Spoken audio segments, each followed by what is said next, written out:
Look at that. 100 episodes in plus, and we can still surprise ourselves. Recording at the highly coveted 12:30 time slot. That's prime time, daytime, man. We're moving up, dude. We're getting to the big leagues now. Yeah, man. Soon, we'll have our job in Hartford, Connecticut, work in commercial broadcasting, work our way up to NBC, then get a Sirius XM deal, then keep re-upping it and saying you're going to retire, but then re-up it again for another 4 years because you enjoy doing what you're doing. So what you're saying is I should quit my job and we do this every day from now until we get to Connecticut. Yes. I like Connecticut. Speaking of the big leagues, so we talked in the last 2 or 3 episodes. We talked about what would the greatest achievement be if you were being a vampire. Probably. Everything's on. That'd be cool. We thought about that at all. That'd probably be the second achievement. Actually, being a vampire. So the second greatest achievement you could have, probably being like a warlock or a witch. Okay, anything not supernatural not paranormal. Related. Yeah, what's the greatest? Interesting. What do you think it might be? So you're talking about you meant to say I thought the transition was enough of a clue. Greatest thing. The 16th if you include paranormal. Things, once you get rid of paranormal, it's actually right. 1 or 2. Nah, I'm unfamiliar with that. You might not be able to tell. I've got a pretty locked up mindset right now. We said the Grand Slam World Series bases loaded. Fuck that. I'd rather be a vampire. Yeah, for sure. Okay, so 100%. So today, literally within a half hour of my day starting, I get a story about someone being that particular situation. Yeah. Much smaller scale. It's the last game of the season, but not World Series. It's for the middle school league or high school league rather. So my boss's younger brother playing baseball. He's the last to bat. 3-2 count. Mm-hmm. And I shouldn't have laughed. I didn't laugh. It held out. I laughed, but it was all internal. So thankfully I didn't make. He didn't rise to the occasion. He didn't. So he did the exact opposite. The great, sweet feeling we said how great must feel. Would have been a great. Was the bases loaded too, or was it just one person on the run? He didn't say, but he kept going on about how he's like, oh, this dude, this strike window is just open and close. Some people rise to the occasion. And some people don't rise at all. I felt bad for him, but I found it hilarious because he's my boss's brother. Yeah. And we were just talking about that. Literally happening. It's the about, opposite of it. It's also funny in general. It is funny. That's what makes sports so interesting. There's the beautiful moment in sports when something goes right, and there's the hilarious moment in sports when something goes wrong. It's like the Madonna and the whore. It does both. Yeah. Everybody says, I missed that. The bases were loaded. It was a 3-2 count. I could have had the grand slam, but it's the Madonna and the whore. Everybody always says they're always like, "What a slutty fucking game we all play," and then they leave the field. Baseball is the whoriest of sports. I saw a thing saying how apparently in baseball, this could be like 10 years old at this point. My ability to decipher current baseball news from past baseball news is non-existent. So there could be someone here who's like a diehard I don't know, Twins fan. They're like, or Diamondback. Like, what? This was years ago. I don't know. But I saw a video. Apparently, the baseball players were essentially having a game of chicken. Like, remember like when you were in the auditorium in like elementary school, middle school, and it's like, all right, I'm gonna be the last one who claps, right? And that would go on. Fucking apparently, these guys after the national anthem were just like seeing who would leave the field last. Okay. So everyone would leave. The one person on the team would just stand there and just keep between both teams, or all one team? team Would do it as well. That's funny. My parents started getting out of hand where the ump started like having to like get involved, and they threw 2 guys out for doing because it's like a whole 10 minutes. Like, they were there for the entire pitcher warm ups, and like, really, you're not going to leave yet. So that's pretty awesome. Funny. That's hilarious. Going a little bit further with our question, and then they got rid of it because whenever baseball does anything that can remotely make it fun, like when everyone was taking steroids and they're trying to make the league fun, baseball's you can't do that. No steroids for anyone. Now no one watches baseball anymore. It's funny you say it's not getting fun because I was going to say if you had all the inherent athletic ability in the world, what sport do you think you'd rather be in? And I kind of think I'd want to do baseball like in the glory days. No, if I had all the athletic ability, I mean, no, I think I'd probably rather play basketball over the glory and the entire because you see the winning the championship seems great under baseball because it's all on you and it's literally the crack of the back and you hit the ball and everything else. But basketball. Baseball, after the 500, you're like, wow, look at the way he hits that ball. What a home run. Look at that. Look at the way he made contact with that bat. What a phenomenal hitter. Versus basketball where it's like you have a bag you can get into. You can get bored one night, I'm going to shoot lefty. That's true. I don't know. Fuck it. Yeah, you're right. But I'm going to shoot from 3 tonight. The more we've talked about it, though, because I didn't think I was even that big with baseball. I'm a mini magician tonight. I don't know. I'm going to be close. I'm going to dunk, and I'm going to do layups. You're doing Eurostep? You're doing this cute thing where you say your thought, you pause, ample time for me to say my thought, and then you start picking up another thought that wasn't even related to the other thought. Really, kind of was, but not really. What I was going to say was, I didn't think I was that big of a baseball fan. What we've been talking about, dude, we're really romanticizing that crack of the bat, dude. I really don't think anything could possibly beat that feeling. I'd say there's only one that even comes close. What's that? The crack of a bat hitting someone with a bat. It's probably, probably the second closest. Fuck baseball. Thing. Let's just start doing. Just assault. Let's just grab bats and beat the shit out of people. I want to hear that snap in the bat. They always say constantly. That's another thing, UFC. I've heard these guys in the UFC throw around the street brawler a lot, the street fighter. Like that's the way they fight. It's like I've never seen someone take a bat and smack someone in the octagon with it. That sounds like a street fight to me. Yeah. That sounds like a street fight to me. I don't know. Think about the street. Street always wins.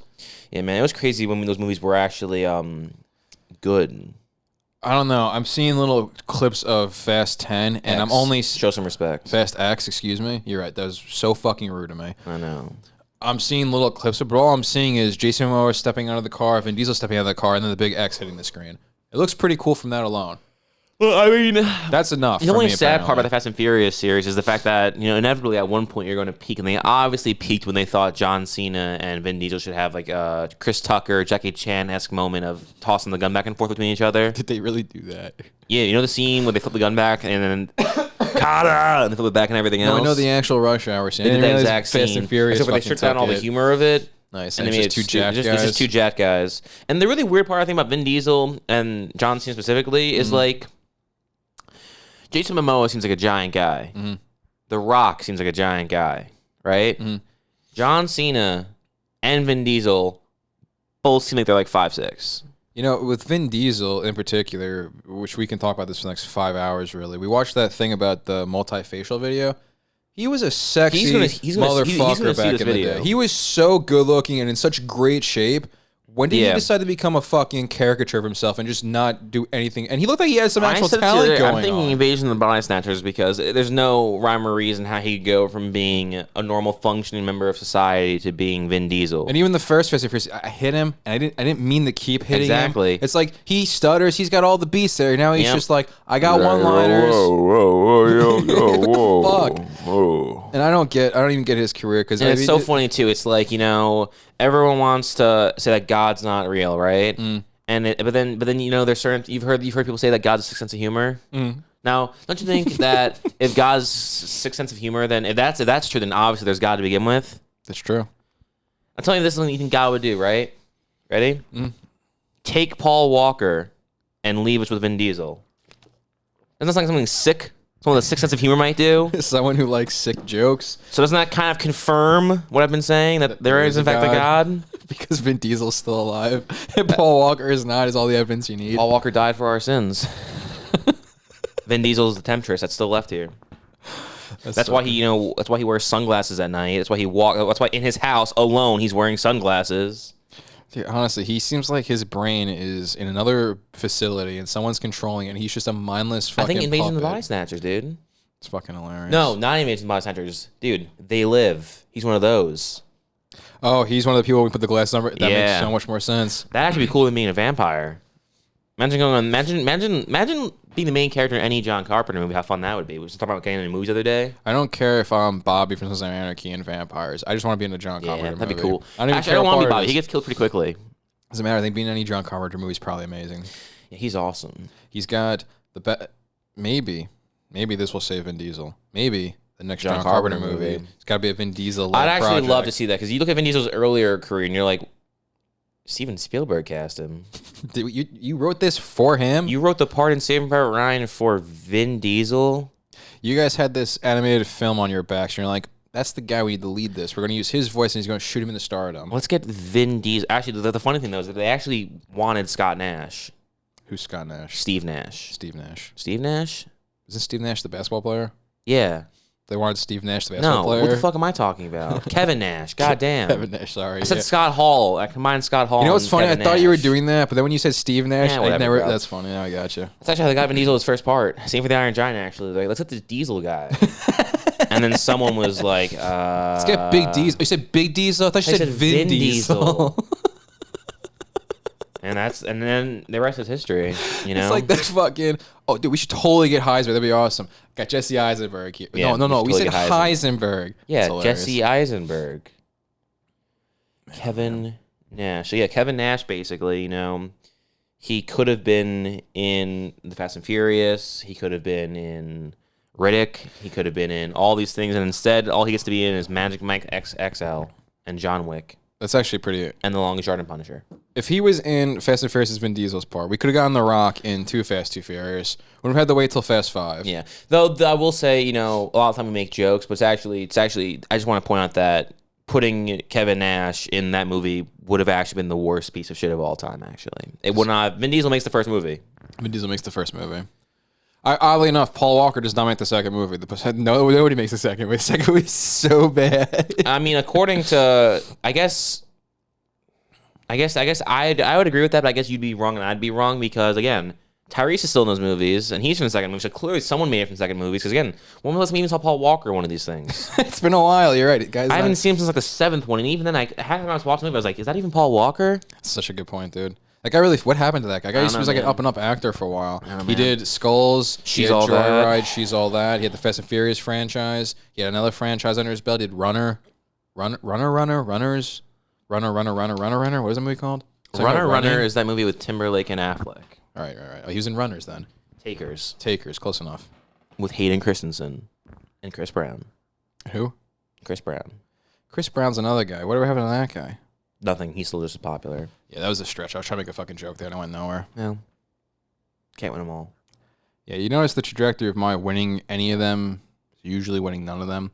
Also, actually, that's not true. I won one small little argument. You said, I bet you, Robbie, when you listen to this episode the next day, you're going to hear how fucking stupid you were and how you were wrong, and I was completely right, and I listened to the episode, and that usually is the case. This time, I said what I said, you didn't hear it, and I was correct. That's awesome, dude. So who's feeling foolish now? You or me? The guy who married a black bear. You said you were good, so what do you... You said you had a one-track mind before, so you kind of made it sound like I was saying my baseball story, and you made it sound like you didn't care about my baseball story, and you had something you wanted to say. And then you never really said that thing you wanted to say. So then I've been going on about baseball and Vin Diesel. I'm barely hanging on here, man. And who gives a fuck what I'm going on with? You ever going to go on with something that I don't have anything to say, but what we can talk about. What can we talk about? We can talk about is, again, just how much, this is fun doing the cast, right? It's pretty cool. I fucking love it. I want to quit tomorrow so I can keep doing this. Imagine how fun it would be if it was if we could just skip to the part where the good bits were happening, undeserved influence, because you're thinking you should work for that. But even if you do work towards it and you work for, even if you spend 10 years doing your podcast and then it blows up, it's still undeserved because at the end of the day it's a podcast. Isn't that the modern plight? What? Isn't that the modern plight? Knowing that nothing you do really matters regardless of how much effort you put into it. Yes. Essentially, I watched a video last night talking about how you're not actually you. Because everything that your brain does isn't really you doing it; it's just happening on its own. So saying how he's like, all right, let's try to define who you actually is, right? And it's so let's say is it things you like? It's well, no, not really. It's whatever you hear that your brain then releases a chemical telling you you like that particular thing. It's like you chose to like that because if you could choose, you just choose to like everything.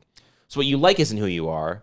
Then it said, is your movements who you are? It's well, no, not really. That's kind of a sense because there's apparently more than 5 senses. I can't remember the words for them, but one of the senses is the ability to put your hand on the back of your neck without looking at the back of your neck. You can just touch it and know where everything is. That's another sense apparently. I know that. So that's not really a thing of you doing it either. Then it was saying, what about fucking involuntary things? Involuntary things like breathing, that's not you. Even if you think about it for a second and start to manually breathe, once you forget about it a minute later, it goes back to being involuntary breath. That's not really a part of you. That's just something that happens that you're going through it. That's not really you doing it.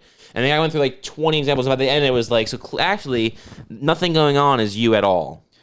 That's weird you say that because I've been thinking this every time I drive home. Because usually when I'm driving home, it's a little bit of time I fucking decompress. And when I park in the driveway, I can't reflect back on how I even got home.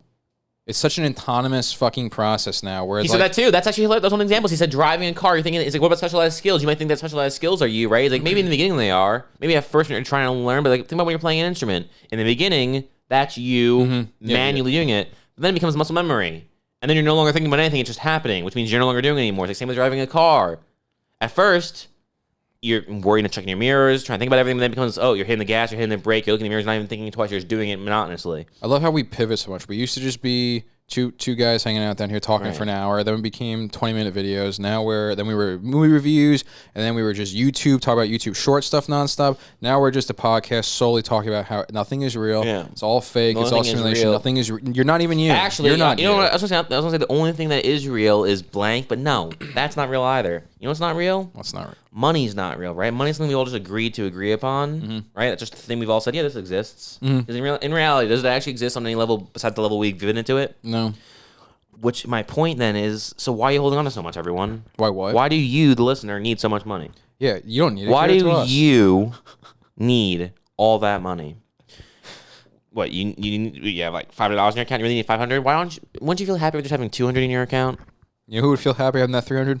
Me. What about even $250? What if we just hit half, right? You get to listen, that's half of the thing, and then we're talking, that's the other half of the thing. So for the podcast, it's a half kind of thing. There's talking and there's listening. You're not talking, you're listening. So how about you pay us for talking? What was that thing you said 2 seconds ago? I wanted to comment on it, and I lost my train of thought completely. Something about you not being there because it's not real. Something about blank being real. Nothing. Money's not real. Go along with that concept though. We've constructed everything. Yeah. It's a scary house of cards. We all live real, in. And you don't have control over everything in your brain. So we're all just essentially. So not only is nothing real, it's all nonsense. We just all said, okay, we're going to agree on these made up structures for now. And then you know that thing you like, you actually don't like it. Your brain just releasing chemicals. But you arbitrarily like it. They could easily just release those chemicals for other things. So you really don't have any fucking influence. You don't on exist anything at all. And then there's people who don't even have internal monologues we discovered. Yeah, you know what's crazy? That this podcast is even real. That's true. None of this is real. You're listening to this right now. The only thing that's real is your deposit number and sending us your money. That actually is real. Because while money is fake, banks are very much a real thing. That's actually the realest thing there is. Yeah, they run the world. It's hard to know what is real, but if you use the metric of knowing that banks are real, you can kind of gauge what else is real after that. Mm-hmm. Like here's two other things that are real: your bank account, my bank account. Your money's not.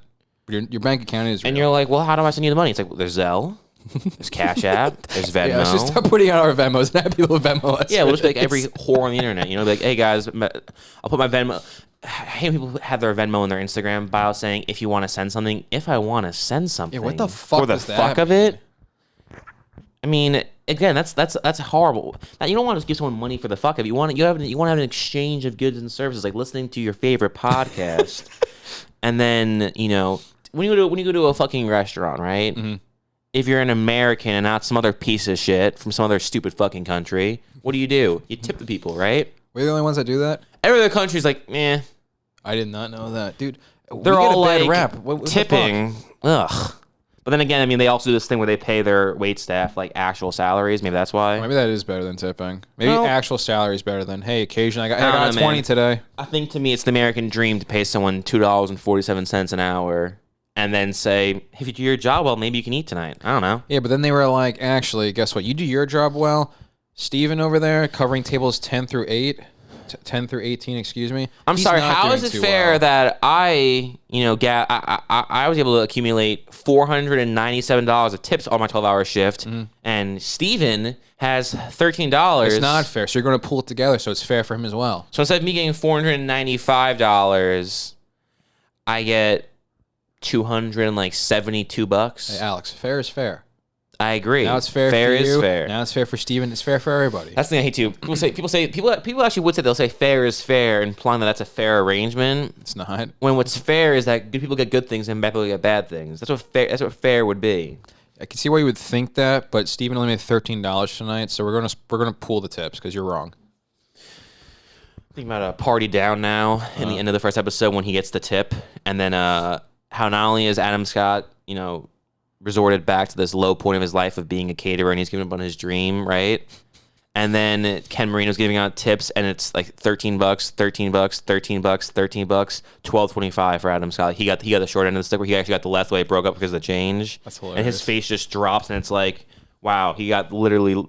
Not only did they get $13, he got $12.50. What a fucking sad existence. And then it's are we having fun yet? I think that show probably could have benefited from, what's that thing called? Structure. Yeah. And actually had a direction was going in. Even though the fun, no direction is fun episode to episode, but the fact that we never go anywhere. More, and we haven't watched the third season. Maybe the third season's phenomenal. Yeah, also, I think the show could have had a better chance of surviving when it. First off, maybe you didn't even have 4 creators. I don't know. Maybe that one didn't require 4 creators. But more importantly than that, maybe when you do have Paul Rudd as a creator, maybe capitalize on that in some regards. Since every episode you kind of had like a whole, like, let's have a famous actor in this one for the most part. Every once in a while there was nobody, but for the most part there's always someone who was famous. Was this pre or post Clueless Paul Rudd? Because that really determines if he should have been in the show or not. It's post Clueless by 20 years. I was being a wise ass. I Love You, Man. That's my point. He's established Paul Rudd. I was being facetious. Post Anchorman, post Forgetting Sarah Marshall, post everything you can associate with Paul Rudd, essentially. It's not like who's this Rudd guy? Is this the guy drummed for AC/DC, or is this a different Rudd? Never in a million years would have I ever. I can't even fact check if that's an actual competent fucking. It is. The guy that drummed for AC/DC was Paul Rudd. No, Phil Rudd. That's Paul Rudd's dad. Then that's how they got confused. Because it's really weird. AC/DC's from Australia. Yeah. Except for Phil Rudd's actually from St. Louis, Missouri. Yeah. Oddly enough, it's weird. They did a little tour there. That's how they got him. So that's how Paul got his foot in the door. Oh yeah, he was their limo driver, right? Yep, he was their limo driver. Yeah, Paul Rudd's father, Phil Rudd, was a limo driver in Missouri, and when AC/DC was touring, he just got involved in the band. It's a funny story, actually. I used to drive him around, and now I play really drums. Funny story. Who else is in AC/DC? Brian Johnson. You know who his son is? John Hamm. That's why Paul Rudd and John Hamm are such good friends, because their dads both played in AC/DC together. So John Hamm's name's not John Hamm, it's John Hamm Johnson. Does Ham sound like a last name? That's one would actually have, or sound like a stage name, Robbie? Sounds more like a middle name. You're right. A stage name. It's John Hamfrey. Yes. Jonathan Johnson. It's actually John Honey Ham Johnson. That's so much funnier than what I said. That's his actual God-given. That's his government name. John Honey Ham Johnson. Mm-hmm. But then he went by John Hamm instead, and the rest is history. I feel like John Honey Ham. He got to be in one TV show that lasted 7 years, one movie directed by Ben Affleck, and the rest is history. And the rest is history. Yep. He also, I lied. I don't want to undersell his career. He also got to be in Tag with Jeremy Renner and Jake Johnson. That's true. Everybody talks about that movie, how long-lasting that impact And he was. also got to be in Keeping Up with the Joneses with Zach Galifianakis. You know, it was a funny story, actually. Me and my buddies, we've been playing tag since we were 6. We actually haven't finished the game, and now there's a movie about it. When you haven't finished the game, doesn't the game stop once you stop playing, like once you go home? We never stop playing. I think that's why all the guys are divorced, you think, maybe? Sometimes there are things that are important in life you have to hold on to. They're called virtues. They're called values. Yeah, and I hold on to the value of I'm still playing tag with my How bros. funny is it that Jeremy Renner like broke both of his arms filming that movie? The guys in the Avengers, the guys in the town. He was in the Hurt Locker. He was dealing with fake. He was diffusing bombs in the Hurt Locker, and his body was able to withstand that. But then they're like, "We need you to go on these chairs in an auditorium," and he's like, "Oof. I'll try my best. We'll see what happens." And he just breaks both arms. And he's wearing green screen. And he's wearing green casts for the rest of the movie as they're green screening his broken arms off. So you're telling me in Tag, a movie that involves everybody running and tagging each other. What's his name? Jeremy Renner? Ed Helms. Jeremy Renner. So Hawkeye is running around with 2 casts out in the T pose, green screen, and another actor came in wearing a green suit, less the arms, and they suit. That's what I thought that would be so funny. He's literally walking around with a green so what cast happened on with his the arms arm. then? I think he broke from like the elbow down, so he's wearing a normal cast like here. Okay. And he's walking around with a green screen cast, and they just remove the green screen cast in post. Okay, I get it. What I said is way funnier, but I get it. You don't think that'd be funny? Having another actor come in to do reshoots for everything? I don't think there's anything you could do that can make that movie funny. That's a good point. What if it was Tag Hide and Go Seek, and then the movie ended where everybody ran off screen and no one came back? And the movie ends where you just hear someone in the distance yelling bass, yep. And the movie ends. Now that's how you do it. That's pretty. That'd be the way to do it. Actually, I don't know. I haven't seen the movie. All right, because but that doesn't mean I can't comment. There's a lot of dumb comedies that I haven't seen that I feel pretty confident on commenting on, like Cock Blockers. Probably sucks. Don't have to see it. But Buddy Games probably sucks. Buddy Games. When you say Ike Barinholtz isn't him, like it's probably not that good. Was this an NBA commercial? The patheticness of our world, where they're like, guys, these guys haven't stopped playing tag. Can we please make this into a movie? Well, or this one. These two guys, tell me what this movie is, right? These two guys need a date for their sister's wedding. Oh, God, that's relatable. Craigslist? That's so that'd be a really funny movie. That'd be a great movie. That'd be hilarious. What part of the movie would that? What's the movie aspect of that? Just sounds like a guy went on Craigslist. That happens all the time. Craigslist is half of its services just for porn. You know what I just realized? You know how my big problem on this show is every time I say things, I have half an idea. Yeah. And I think that's just going to solve itself as I'm presenting the idea and then never presents itself. Sure. That's all of Hollywood. They have half an idea for everything. You're gonna fit in great. Hey, these guys need a day for the way they went on Craigslist. There's not really much of a movie there. We'll fill in the blanks. We'll cast Adam Devine, and then stop laughing at me. Why are you laughing at me? And it'll become funny immediately because we'll have Adam Devine doing Adam Devine things. I just I actually finished my drink first, actually, so I won that one too. Actually, I hate Adam Devine.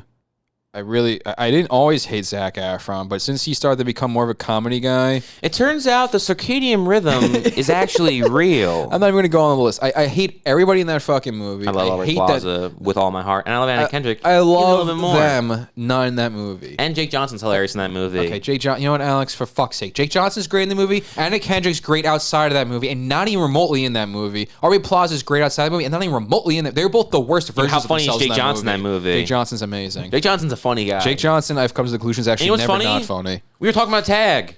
Didn't make fun of him. Didn't insult his name. Didn't drag him through the mud. He's funny every time. He's funny. That guy actually is funny every time.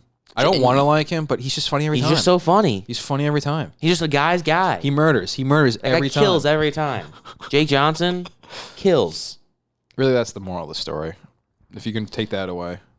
That Jake Johnson kills? Yeah. Yeah, I mean, I would have gone more with like the fact that I would have probably maybe sealed home the Hollywood being dumb, making stupid movies point. That's probably a better point to take away. Jake Johnson actually kind of sucks. Jake Johnson actually, yeah. Who the fuck thought Jake Johnson should be cast in the fucking Mummy? That was dumb. Oh, let me walk around as a little dead guy. That's let's. Oh, Jake Johnson's so likable. Let's put him in Jurassic World. All right, like guys, Jake Johnson fucking sucks. All right, no one likes Jake Johnson. He's not funny. He's not charismatic or charming. He's just a knockoff everyday guy. But he's not even an everyday guy because he's an idiot. All right. And he's in movies. So he's already not an everyday guy. Exactly. What's this thing? Oh, he's just one of the guys. I don't know any of the guys who are just in movies. All right, those are called movie stars. Yeah, I don't know any of the guys who are hanging out with Zooey Deschanel. That's not really something that happens on a day-to-day aspect of your life. I don't know anybody else who's hanging out with one of the Wayans brothers. That's not something that every guy guys do. That's not really a Wayans, but that's like a Wayans son. Oh, you're right. He's not one of the brothers. He's the kid. That's actually not the Wayans family. I don't know. I don't know anyone else is hanging out with that guy either. Because that's not him. It's not my fault that he's somehow the same age as his uncles. Okay. That's a good point. Okay, his dad's way older than his uncles, and they're all the same age. That's also a good point. It's not my fault. He's the same age as them. And even the guys still, you're thinking like, well, see, like Scary Movie was fucking 20 years ago. Those guys are 20 years older now. It's like, aren't they like young 40s? Same exact age. But aren't those guys like young 40? Like they're not even. They were young as shit when they did the fucking Scary Movie. They were like fucking early 20s in that. I have no idea. Isn't it crazy how that first movie is actually funny? The first movie is actually really funny. And then the second one. Jake Johnson's in the first movie. That's true, actually. He's the cop in it. That's what makes it so funny. At the Roxbury, Jake Johnson. All those Hallmark movies, Jake Johnson. That one in particular I know where it's like the person works for like USPS or whatever, and they're shipping something, and he's like he's in like a. You know, you've made it in life when you go to work, not in a suit. No. When you go to work in a short sleeve button up with a tie. Yep, that's when you've made it in life. Not when you have a blazer to signify your worth, when you just actually show elbow down. So we were saying ways, if you just know that banks are real and you can judge everything off of that. If you know that the barometer of success is a t-shirt with a tie. A button-up short sleeve t-shirt. I'm sorry. You know, my point's not valid anymore. If you realize that, then it really does prove all you need to do is get a steady, sturdy, reliable, decently paid job. In Connecticut. No. I was trying to circle you can stop together. Sorry. So, so how about this? How about this? Till I stop, till this episode's done. You don't say another word, okay? That's fair. I can get behind that. So you already lost the first part of it by talking there. What I was gonna say is that here's what you need to be happy. For everyone who's clamoring to this, wondering, holding on with your life, struggling, thinking like, gosh, there's some purpose missing, and it's like, because you know what the problem is. What you need to get a good, reliable job, right? Not with endless growth, but something that's not going to be phased out. You got to buy a lot of short sleeve button-up shirts, all just plain white, right? You need to just get a bunch of ugly ties, maybe 5, one for every day of the week. Collect your paycheck, go home, deposit exactly half of your paycheck to the brothers Yurasits. Hit like on all the videos. And again, that's not me saying, hey guys, please like it. I'm telling you the secret of how to be happy. Now, if I were going to withhold things because of my own personal pride of how much I hate hearing people say like, subscribe, and everything else, that'd be rude of me. I want you to be happy, the listener. I want the listener to be very happy. And the only way for you to be happy, the only way for you to find any fucking resemblance of worth at all, is to completely provide all of the financials to this institution. You do that, you're gonna be happier. And you're thinking, I don't know if I would be happier. Well, if you haven't done it yet, you really don't know. And is it really smart to just turn a blind eye to something that you haven't at least, you're gonna go, Robbie, you see a nice pool there, aren't you at least put your toe in the water, see if I should go for a swim? Mm-hmm.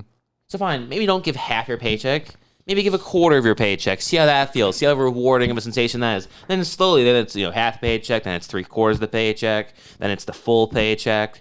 Then it's like, all right, really, how can I live frugally on a shoestring budget so these two brilliant men can just really, enjoy the vices that life has to offer? You do that again. Really, it's like the fucking jellyfish. They all come together in the ocean to form one giant organism. Mm-hmm. Is your life really that important? Is your soul existence all that, interesting? What if you just came together in a community of investors? You're thinking like, oh, investors, so we're getting something in return? No, actually the opposite. You get, because money's not real. So why would you want money back, right? We've already established money's made up. You don't need that. It doesn't do anything for you. It's completely fake and fictional. Mm. So just get rid of it. Think about all the headaches money causes you in your life, right? Think about all those headaches associated with it. Just get rid of it. Just bye-bye. No more money.